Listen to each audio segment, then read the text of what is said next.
Your weekly horoscope with Jerry and Matt.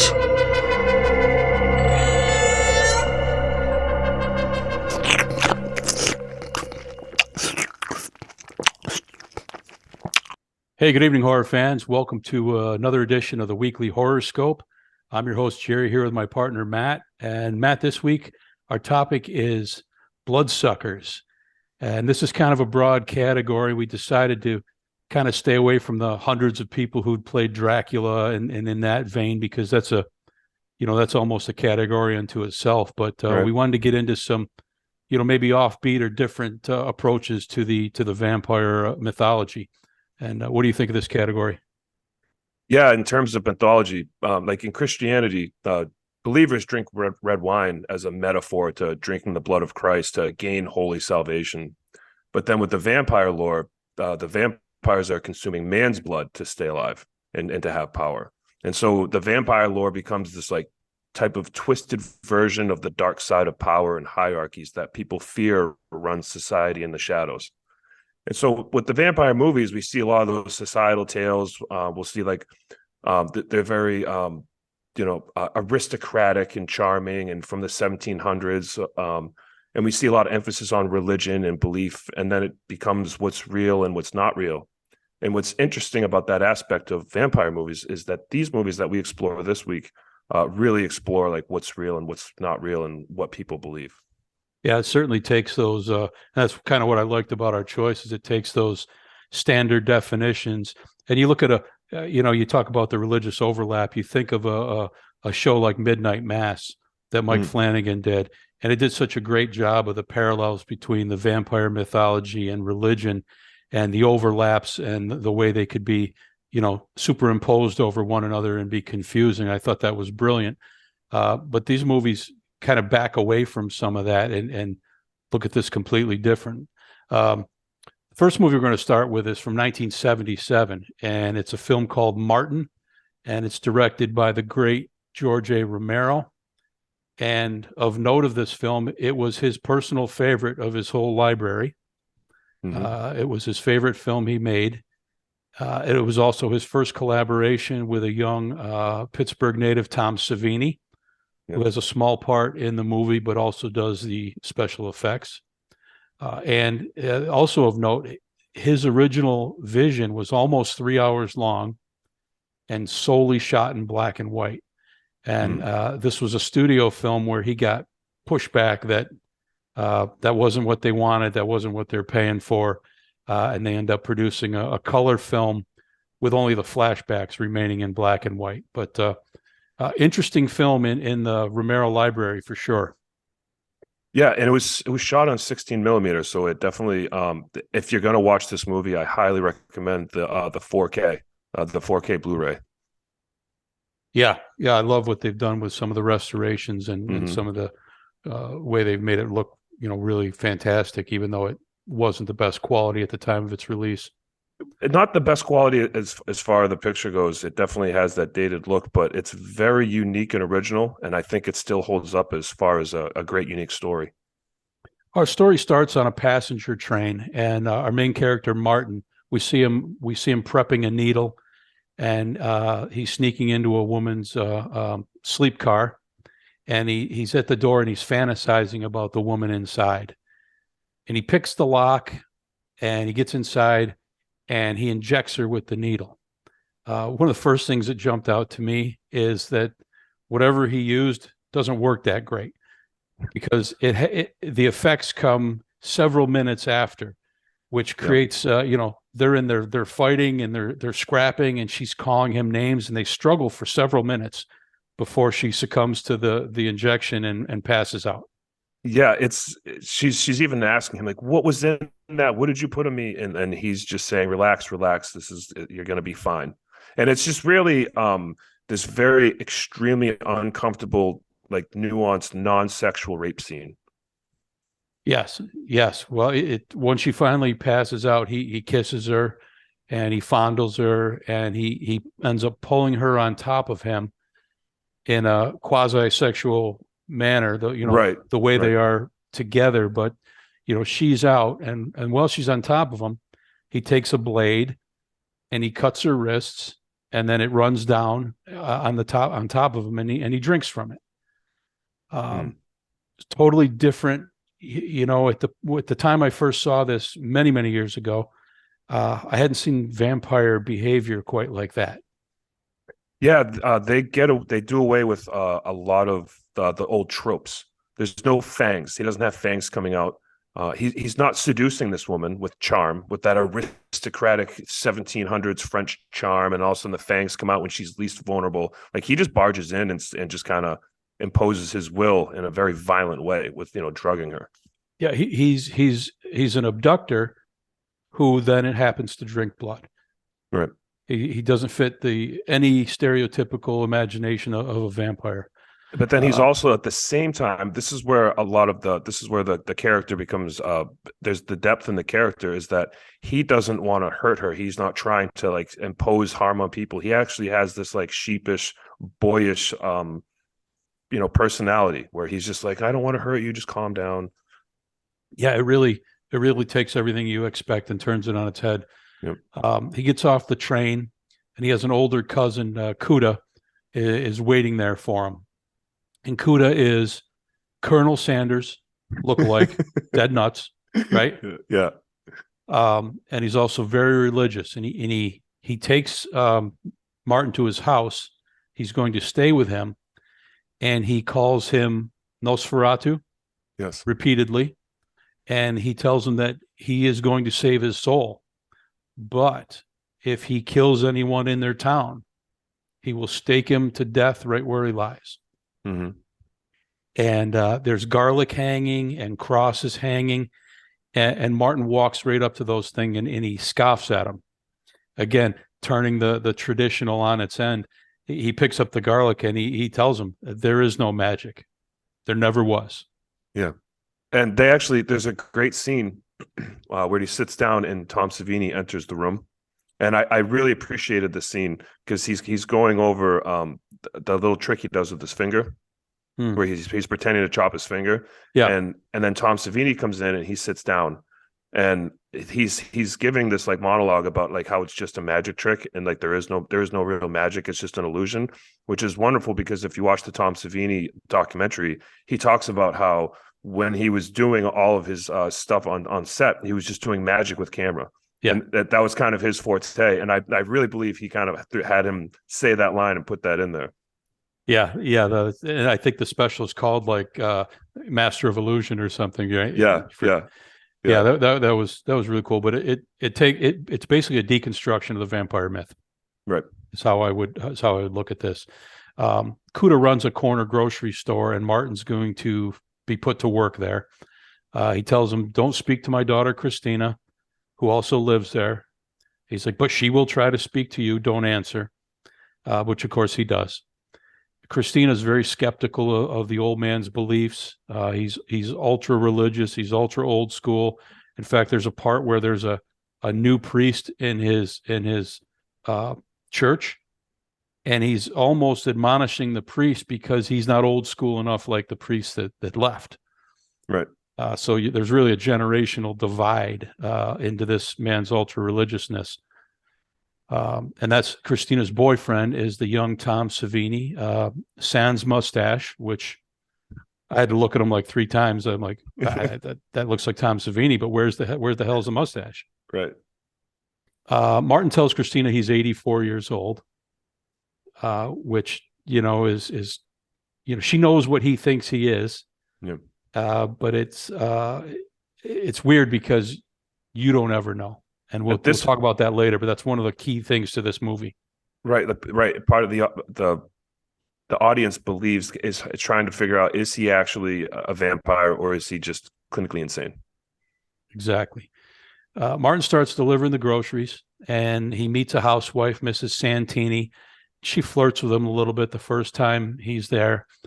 Kind of gets him set off on a task. He's now stalking another person, another woman, and he actually goes to her door pretending he's deaf, and he's collecting money.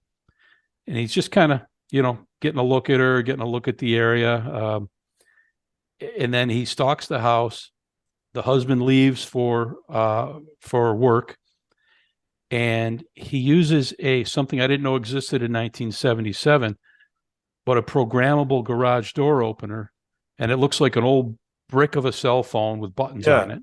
Yeah. I was But actually that caught my eye too. And I was like, wait a second, they had those back then? I did not know, but he manages to get into the garage door, Yeah. get into the house, and he's preparing his needle. But when he breaks into the woman's bedroom, instead of finding her there, she has a lover, and now he's thrown off because there's two people there. He quickly injects the man and escapes. And as we talked about, this injection doesn't work right away. It takes a while. The man flips out, and he wants the woman to call for help.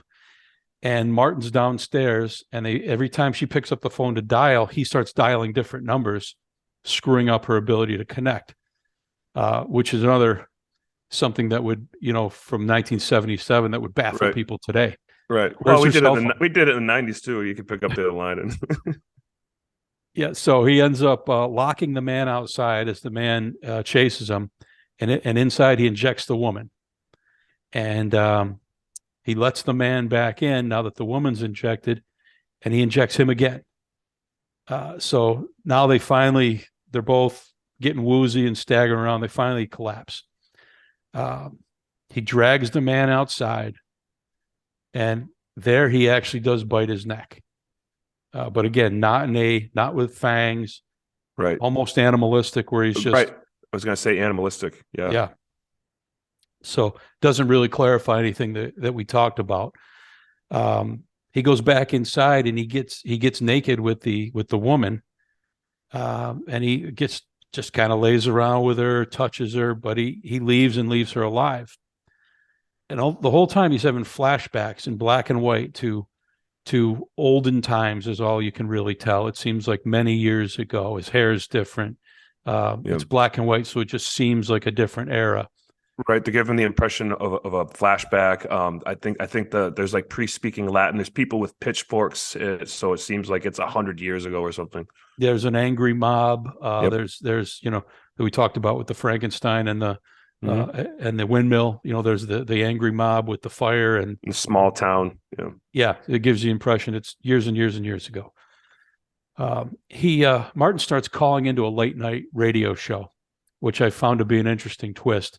He's telling his history and the things he experiences. And at the same time, he's like debunking. He's saying the movies get so much wrong. It's not like this. It's more like this. Yeah. And they leave him on the air to say all this stuff. The late night host dubs him the Count. Yeah. And he's a big hit. People are interested. People were calling in, and they want to know about the Count. Yeah, like some kind of Howard Stern bit. People are just being entertained by it. And the whole time I'm thinking, oh wait, this is Interview with the Vampire. Right. Yeah. Many years before. Yeah, exactly. Martin starts, he goes back to Mrs. Santini's, and she's asked him to do odd jobs around the house. And at this point, she tries to seduce him, and he freaks out and he runs away. And he goes back to that boyish. He's very immature. He says sexy stuff when he's talking to people about that. Like he talks like a 12-year-old. Yes, yeah, and he reacts like a very young man would react in that situation. Mm-hmm. Kuda takes him to church with him, and which again he's sitting in church listening to the presentation. He's not affected by being in church. None of those things seem to. He's not burning up or anything like that. He walk through the door and catch fire or anything. Right. When they ask him about when he's at the interview or on the radio is asking about that stuff, he's like, well, sometimes my eyes get sensitive to light. That's probably where that myth comes from. He's like, especially when I'm hungry. But he's like, I don't burn up. Yeah. I was like, that's pretty cool how they kind of put like a modern twist on it. Like, no, you guys have just been making fables for 1,000 years. That's not really how it is. And it keeps you walking that line of, is he a vampire or is he crazy? Yeah.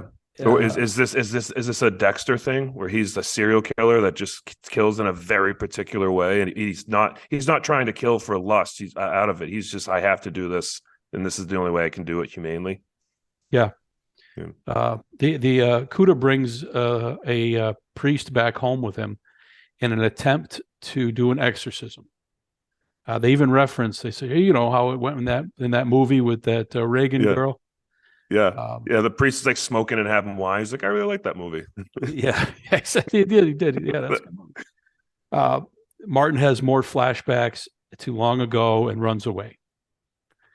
And Kuda's looking for him outside, and Martin kind of attacks him with a vampire costume on. Yeah. And he's playing up all the tropes that he's already undone through the whole movie. And then he laughs at the old man and he takes it off. He's like, it's just a cheap costume. I can't believe I fooled you with this. Right. You have to get over this. Like, this is all like it's all in your head. Like, none of this is real. There's no real vampires. Well, there is, but it's not like the way you think it is. There's no garlic. There's none of that, Yeah. So he goes back to Mrs. Santini and he tells her that he would like to have sex with her. But he hasn't really done it before. And they actually begin a relationship. They show them together a couple times, even go on a picnic once. Yeah. Really starting to build a relationship outside of his normal interaction with women. Yeah. At this point, Christina's getting fed up with Kuda and his overbearing attitude and ideas on life. And she's going away with Arthur, who's the Tom Savini character. She promises Martin she's going to stay in touch, but he doesn't believe it. At this point, Martin is getting very hungry, or believes he is, and he's struggling to find his next victim. Yeah, and he also feels that now that he's in a relationship and having normal sexual relations, it's kind of affecting his ability to hunt. It's changed him, yes. Yeah. Which further muddies those waters between psychosis. Yeah, exactly. So he ends up knocking out a couple of bums in an alley with a pipe, and he feeds on their wrists. But he does an odd thing after that. He breaks into a store just seemingly for sport, which sets off the alarms. And he's in no hurry. He seems almost playful with what's going on. The cops are coming, and he changes his clothes and then gleefully escapes. But I don't know what your impression of that scene was. I thought it was a little strange. He was like toying with him for no real known reason. Yeah, well, it's interesting because when they start chasing him, they have they juxtapose it with flashbacks from the mob chasing him. Mm-hmm. And he's talking about how when people chase you, they're angry, and he's always tried to stay calm because when people are angry at you, they don't think properly, and you need to think properly.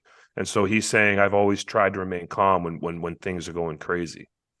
And so I think that's what he's trying to do is that even in those tense situations, he has a methodical reason for why he's being calm.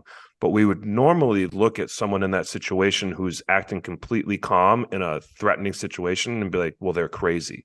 Right? Like there's something psychotic about this person who's in the middle of some kind of crime spree, and they're just being nonchalant. Like we would associate that with criminal insanity. Yeah, but it's almost like he wanted to be chased. Right. Or he's just used to it because he's a vampire. Yeah. Yeah. He goes and visits Mrs. Santini, only to find her in the tub with her wrist slashed with a razor as she took her own life. She had mentioned when she first was coming on to him how unhappy her life was, and that was kind of her reason for wanting to seduce this young man. And apparently there was more that meets the eye there. So he's very sad about that.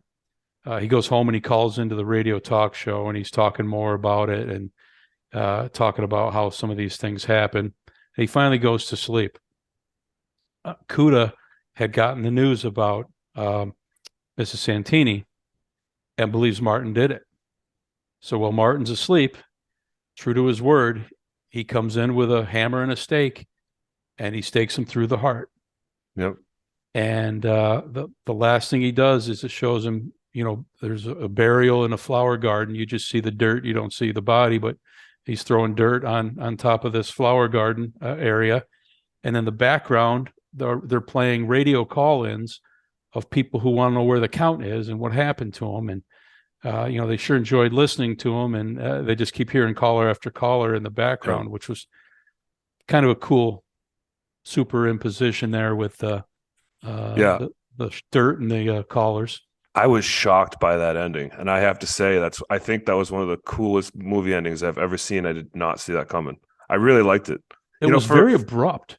Yes, but I like that because, like, I mean, how do you end a movie like that? You just string it out and make it cheesy, and I like how it was abrupt. I think that was done 100% intentional. I don't think they were like, well, we don't know how to end it. I think George Romero was like, no, this is how it goes. It's just going to be like. Yeah.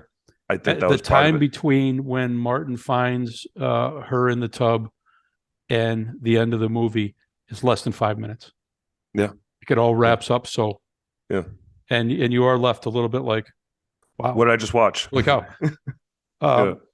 Aside from turning the vampire thing on its ear, and aside from being, and they never define it. They purposely, it's ambiguous as to, is he a vampire or does he have a mental psychosis? The flashbacks could be flashbacks, or they could be part of his mental psychosis. Yeah, just with stuff no he's way of thought up. knowing. Yeah, that's what I love about the movie is there's no hint. Like, you could argue about it for days with people, and it's like it's your opinion. Like, there's no real defining evidence. It's all just kind of how it was displayed, and that's all you get. That's all the evidence you get. So you don't really know. But in typical Romero fashion, something he's always done is you have the story, whether it's a good story, bad story, you like the story, you don't like the story. You have the story, but then you have things beneath the story that he always takes him to an additional depth. And here there's issues of mental health. There's issues of urban decay, religious persecution, generational differences. There's all these subtexts that he always weaves into his movies, which I always thought I always thought he was brilliant. He's one of my favorite directors of all time. Yeah, this movie was layered. As I'm watching the movie, trying to like keep up with the plot, I'm also thinking about all these layers, like you said. And it was really interesting. Like, they did it in the small little Pennsylvania town, like Pittsburghish type suburb, that just has this like trash bag, dirty look to it with homeless people and guys. It's just really dilapidated, like you said, which is like to that old school 1400s, 1700s small mud hut outside of France with the pitchforks, and like it was just. I just like how it was all juxtaposed with that theme of like where a killer would reside. Plus, it was also in the 70s, right? Yeah. And that was kind of the rise of the serial killer. So here you have this guy running around town, just killing people in the shadows, which was a growing fear back then. Yeah, for sure. Now the flip side of this is it was an inexpensively made movie, and there are some continuity issues that are unavoidable, and that are you can't miss them, and they are a little bit troubling that they got through in the final cut, or at least the released cut. When the woman on the train first comes out and he first needles her, she's wearing a full face mask of night cream or whatever a mask, and as soon as he stabs her, they begin to tussle. There is no sign of it whatsoever. It's not like it's smeared off. It's not there. It's completely incongruous. Yeah. Also at the house, when he goes in and finds the man and woman, the man's running around in pants and no shirt. When we see him drag him outside, he's fully clothed with a button-up shirt, completely buttoned up. Yeah. Like, it makes no sense that he would take the time to do that. Yeah. And last but not least, when Kuda pounds the steak into Martin, we watch him pound it all the way down. And then when they cut back and show the body, the steak is 8 inches up from his chest. Yeah. I rewound that scene a few times because I was trying to catch up on how they actually did that. And at first, it's just a camera angle that they used. So they wanted it to look flat, so you kind of wouldn't see it go down. Like, there was no there was no prosthetic torso that they used. It was kind of just actually behind his torso, if you look at it. Yeah. Right. So then when they probably had a prosthetic, they could have it popped out. I don't know. Maybe that's. Yeah, it could be. I didn't go in to the movie looking for errors, but they You were just couldn't help it. there might be more. Those three just jumped right out at me like, wow. With that 16 millimeter film back then, they actually literally had to cut it up and repaste it back, like re-tape it back, right? Mm-hmm. Like that's kind of how the editing process was. I can't imagine how hard it was to be a filmmaker back then. Clipping the little frames. Yeah, so like little stuff like that. If you only have that one clip and you made the mistake of putting it in the wrong place, and you just say, "Listen, this is all the film we have. We have to use this. Like we don't like they knew it. They saw the final edit and like, well, it's a 3-second clip. We have to let it slide. We've already spent X amount of money, you know." And they did the director of photography, I think it was in 2021, actually found the director's cut. Yeah. Where it was almost 3 hours long and all in black and white. They couldn't afford to buy it back, right? It went for auction, but I never heard what happened to it. But I do know it has not been released. I would love to see curious to see how much the movie changes with that additional hour plus of footage. Yeah. Maybe someday. All right, our second film in the Bloodsucker category, and again, we're trying to stray from the norms here, is 30 Days of Night from 2007, directed by David Slade. And I remember I saw this in the theaters when it first came out. And I remember when I saw the premise, my first thought was, oh my God, that's brilliant, because every vampire movie culminated with the sunrise, and you had to survive through the night and make it to the sunrise, and that was the game changer. Well, these places exist where it'll be dark for a month. What a perfect premise to introduce vampires into the world. And what I find interesting about both of these movies in comparison is that George Romero, who's notorious for his zombie movies, did a vampire movie, and then 30 Days of Night to me is a vampire movie that feels like a zombie movie in a way. I could see 30 Days of Night almost being like a Walking Dead if you made it a TV show. You know, but way before Walking Dead came out. Like they could have made this into maybe a 3-season show or something where it's just in a small town, and they could have just explored those characters, what they had to do to survive. You know, you could have done one day a season. I don't know. You know what I mean? 1 week a season or something. They could have done something very much like The Walking Dead. Yeah. One difference I would say is when we get to meet these creatures, they're fast. They're almost superhuman, which lends itself to some real cool face-offs in this movie. The movie takes place in Barrow, Alaska, and they're prepping for their 30 days of no sun that comes every year. And we see a stranger walking away from a creepy ship in the middle of the ice. And he destroys all the cell phones and all the transportation, all contact with the outside world. And in fact, we see a kennel, and all the dogs in town have been killed. So we know something's coming. And this all happens fairly quickly at the beginning. Our main character is Eben, and he's the sheriff. And also in town is his estranged wife, who's trying to get out before the 30 days. She gets in an accident and misses the last plane out, so she's now stuck there. And Eben is responding to a vandalism at a utility station where a helicopter was destroyed, and we get to see a massive metal shredder, and it's like your rifle on the wall. The first thing I thought of when I rewatched this is like, that's coming into play at some point, right? Yep.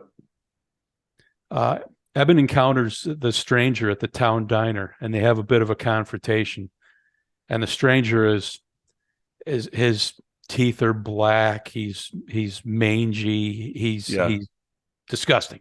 Yeah, just the outsider that walked into the saloon, and he's all dirty looking, and all the locals are like, oh.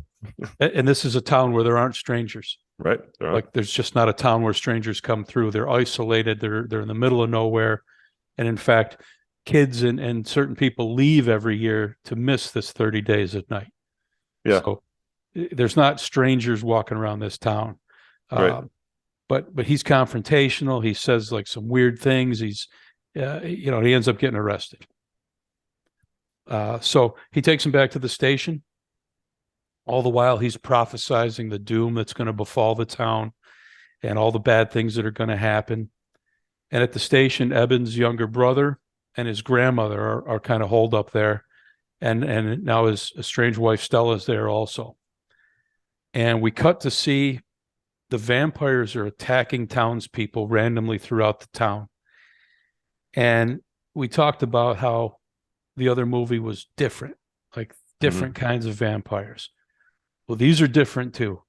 And they don't have fangs. They have a complete row of pointed teeth. Yeah. Of even length, very shark-like. Yes, shark-like, piranha-like. Yeah, they're constantly there. It's not like the protruding fangs that come out and grow. They're just there. And they don't bite and suck. They rip and shred wildly like wild dogs. Yeah. And they screech for communication. This high-pitched wail that they all do and they all listen to. That's very they move super fast. They're super strong. They are formidable in any way you look at it. Yeah, it's not like the typical where it's like that that cat like hisp, that hisp that they do. It's very, like you said, it's like a almost like a pterodactyl screech, just really loud. That's a great comparison. And it's a communication, because when one does it, the others pick their head up and pay attention. But of course, we don't know what the heck it means. It just means and they also speak this old language too. Going to go bite some stuff. In fact, we see a woman's at her sink doing dishes, and we see one just dive through the window, and it grabs the woman and jumps out. It's like so fast and so powerful, and her husband sets off on chase, but they end up. She's under a building, and he's trying to grab her, and then she's pulled away, and she's gone. Yeah, they're not playing games. They're not like, hey, I've got your wife, and then they're playing games with people like, I'm the bad guy. It's like, nope, we're out. Like, this is what we do. We're here to feed. One of the things about that I noticed, and we talk about deconstructing some of the myths. Obviously, daylight is an issue for these vampires, and that's why they're there. But the woman who got pulled out of the window, happens to be wearing a cross. And it's completely meaningless. It doesn't deter. It's like it's not even there. They're going to town on that neck, right next to that cross, like it's nothing. Which I thought that was interesting. Yeah, that's a theme that they bring up multiple times about having, the things they believe, and there is no God. They bring that up multiple times in this movie. Yeah, and they seem to be, I don't know, Eastern European of origin. Maybe that explains the ship. But it's they're menacing for sure. Eben and Stella are out patrolling, and they get besieged by a group of vampires. They actually pick up their SUV and flip it over, showing that incredible strength. And they're shooting at them, which has no effect whatsoever. And you think they're done for. And finally, Bo, who drives the snowplow, he comes in flying, and he runs over several of them. And they get in with him, and they manage to get away. They go back to the station, and their family is gone. And the stranger had hoped to become a vampire. That's why he was helping. He really wanted to be part of this. Making a deal with the devil. Yeah, like if if I help you guys out, I get to be immortal too, right? Yeah. Well, it didn't work out that way. The leader of the vampires, Marlowe, the only one who speaks anything other than screech, and he speaks a weird clickety noise voice. This elven. It's like this elven type thing. Yeah, I couldn't. There's no real dialect that you can compare it to.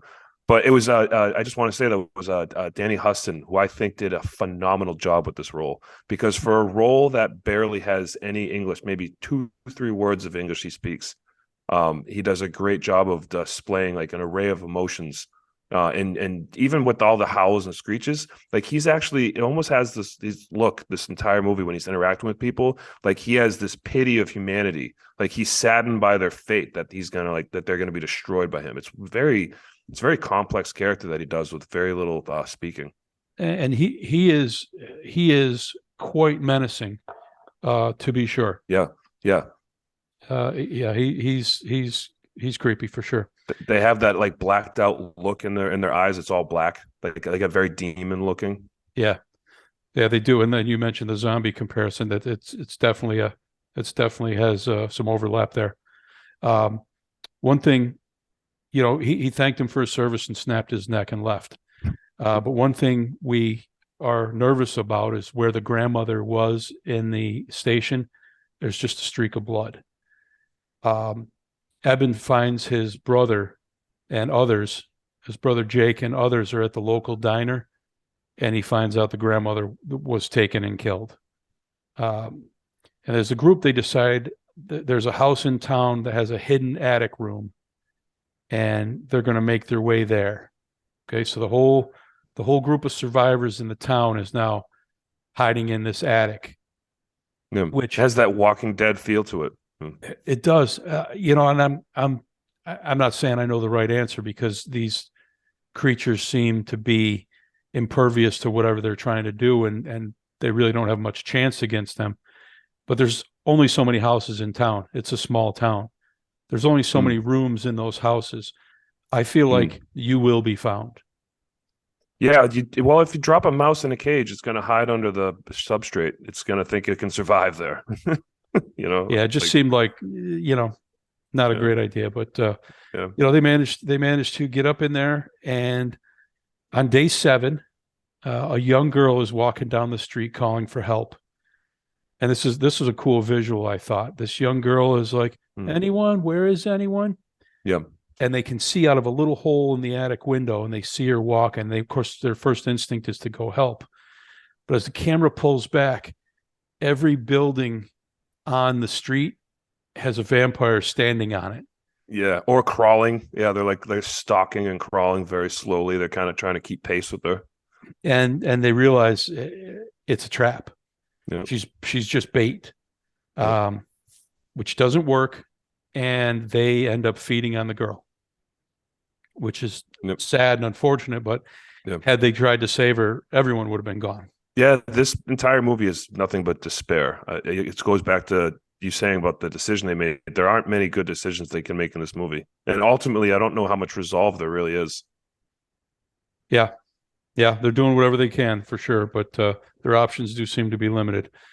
There's an old man in the attic who seems to be getting confused, and he ends up sneaking out, and his son ends up going to chase him. It's his dad. He wants to help him, but he gets caught. That was kind of a sad moment, because you knew the poor man was confused, and you knew the son had to go try, but you knew they were doomed. Yeah. All of their fate is sealed almost. It's that there's nowhere to go. They're trapped. They're cold. They've limited supplies. They're kind of losing their trust in each other. They're dropping like flies. And these things aren't going away. Yeah, absolutely. On day 18, a blizzard hits, and the group uses the blizzard for cover, and they're going to move to the store to get supplies. And that would seem to me, if I'm a vampire waiting for the people, I'm just going to hang out in the store and wait for them to come get supplies. But they get into the store, and they find a young girl feeding on a woman. And this was a little girl. Yeah, and you talk about The Walking Dead. It reminds me of the beginning episodes where Rick has to shoot the young girl that's clearly a zombie. This girl is clearly a vampire, and she has the teeth. Yeah, she's got the teeth, and she's going to town. Yeah. And she actually attacks and almost like flies across the room at Eben, and so she's screaming and attacking, and a group of end up holding her. And Eben axes her head off. Yeah. And that becomes kind of like they figure out that's one way they can take them down. And actually, I really liked Evan's character in this movie a lot, because he doesn't mess around. Once he figures out what has to get done, Evan does what has to get done. He understands. He has this. He has the look in his eyes where he doesn't want to do certain things, and he's kind of has some regrets in his life with his relationship. He's in the middle of a divorce, and there's a lot of complications with the characters there. But at the end of the day, he does what he has to do, and it's vicious. Mm-hmm. Yeah, he's a good lead. He's a good hero, if you will. He creates a distraction so the group can move to the power station. And what his distraction plan is, he goes to his grandmother's house and he starts a generator. And now he's making noise. He's cranking on this generator trying to get it started. Well, obviously, these fast-moving vampires, they can hear, and they're coming after him. And he inside the house, he started the generator because she has a sun lamp that she uses on plants. And he kind of creates a trap where they send one vampire in, and it happens to be Marlowe's lover or female companion. Her first and companion. Yeah, someone. Yeah, important. And he's just sitting there holding the sun lamp, and she comes through the door and just starts cooking. Yeah. And she gets knocked back. It's almost like when the door opens and they're standing there with the shotgun kind of scene, but it's a lamp instead. Yeah. Yeah. So it's rather than abrupt, it's got the slow burn to it, literally burn. Yeah. and she cooks and she blackens and she staggers back in the road, and she's burnt so bad that Marlowe has to put her out of her misery and kill her. Yeah. But the other vampires managed to shut off the generator. So now Eben's on his own, kind of in trouble. Yep. And once again, Bo shows up, and he's got a giant, like chainsaw, like ice grinder on the end of a tractor. Yeah. And he is just hacking them all up with this giant ice grinder. He's killing a bunch of them. Yeah. And he kind of crashes through a building, and he leads them all to him. He shoots one in the head with a shotgun and blows their head off. Yeah, it was cool. Yeah, he's killed a bunch, but there's more coming. And he kind of knew this, and he leads himself to a trap, and he lights dynamite as they get close, and he blows up himself and a bunch more. Oddly enough, he kind of blows out into the street and is still alive. He was trying to take himself out, but he lived. But Marlowe comes over and just stomps his head into oblivion with one big stomp. Yeah, he crunches it. Brutal way to go. Yeah. Back at the station, Carter, one of the characters, is turning as he was bitten by the little girl in the store. And Eben has to kill him. He takes him in another room, like you said. He's doesn't hesitate. Keep drawing the comparison, very Rick Grimes like. Yep. What has to be done, that's what he's going to do. And he'll have the remorse in his face later, but he just does it. Yeah. Takes him in the other room, shuts the door so nobody else has to see it, and you hear whack and then thud. Yep. Mm-hmm. When he comes out, the group is signaled by Billy, the other sheriff. So they sneak over to Billy's house. He was doing a flashlight through the window kind of signal. And Billy has killed his entire family to spare them from the vampires, but failed to kill himself. He was trying, but he failed. Yeah. And at this point, you could see he's remorseful. He can't believe what he did. Mixed emotions for sure. There's a little girl in the street, a different little girl, and Stella goes out and saves her, and they're hiding under a car. Eben and the rest of the group make it to a utility station, the utility station from the beginning. And one of the vampires comes in and attacks them, and Billy gets bit. So he's going to get his wish here in one way or another. He's going to be dead. Now the creature turns to attack Eben, but Billy hasn't fully turned yet. So he attacks the creature, and he goes at him, and he ends up grabbing him and tackling him into the shredder, where both of them are completely turned into pulp instantly. It was a pink mist. Yeah, it just which again, as soon as you saw that, you're like, oh, I can't wait to see who falls in there. There was a lot of cool kills in this movie. Yeah, definitely were. Yeah. Stella calls on the radio, and she's trapped in the streets, and the vampires have now spilled oil and are burning the whole town. And they figure they're trying to wipe out any clue of what happened here. It'll just be a mystery. A town that burned in the middle of the darkness. Yeah, and they want to keep their identity secret, like they've done over the centuries. They want to just live in the shadows, not have anyone believe that it's real. One of the townspeople even speculates that the next town over, however far away that is, will be next year. Yeah, and you can see the the pattern that they're probably right. Right. Eben at this point injects himself with Billy's tainted blood. Billy's dead. He had cut his head, and but he was turning, and he injects himself with the blood, and he goes out in the street to battle Marlowe. Yeah, and again, it's consistent with this character. He's just willing to do whatever it takes and doesn't hesitate. And my first question was, I don't even know if that would work, because even if it turns you, is it going to turn you and leave you in your own state of mind, or are you going to become a mindless animal and just add to the like?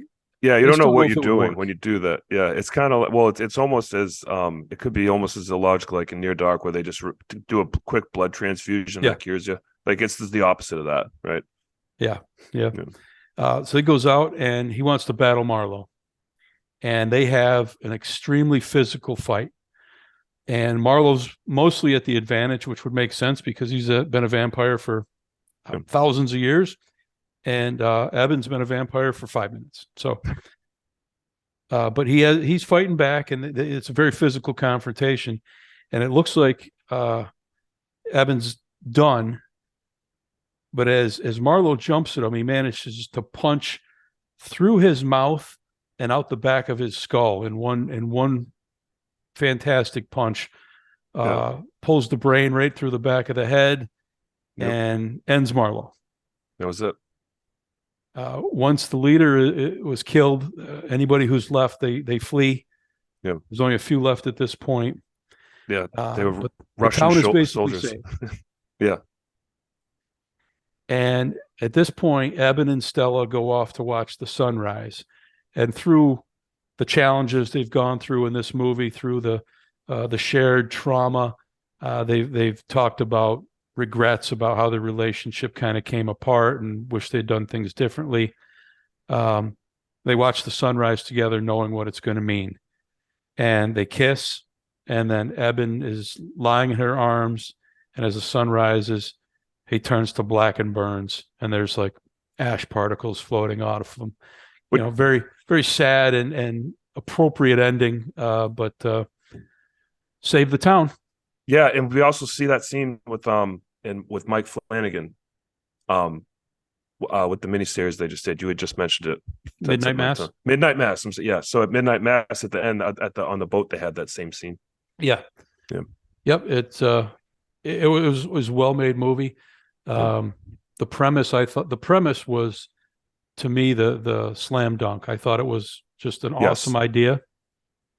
I understand it came from a comic. Yes, and so did Walking Dead. Yep.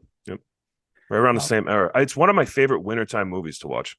It's a great wintertime movie. Yeah, almost a Christmas movie. Yeah, it's very well done. The creature design is they're different than other vampires, but they're very physically intimidating and imposing.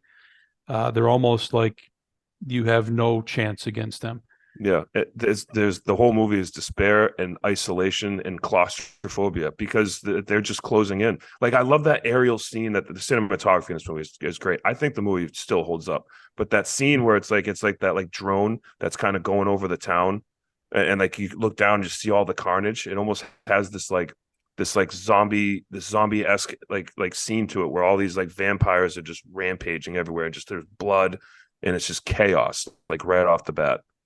I just think it's very unique. Yeah, it is. It's different. And again, that's kind of why we picked it. It was a category of vampire. It's not the seductive, debonair vampire of Christopher Lee or Bela Lugosi. It's they bring up Bela Lugosi. He makes they make a jab at it, like, oh, we just have to wait till sunlight. He's like, what do you think? Just because that killed Bela Lugosi, this is going to work? Like they're very self-aware in the movie that what they're doing is taking the trope and turning it on its head. Yeah, which I always enjoy. A classic Dracula movie is great, but I really love when somebody takes something familiar and changes it up in a fresh and unique way. Yeah, I agree, because there's a lot to do with the vampire genre, and it's good to get out of that original trope. It was done very well with Bela Lugosi, but that doesn't mean it has to continuously be done that way. Yeah, You know, absolutely.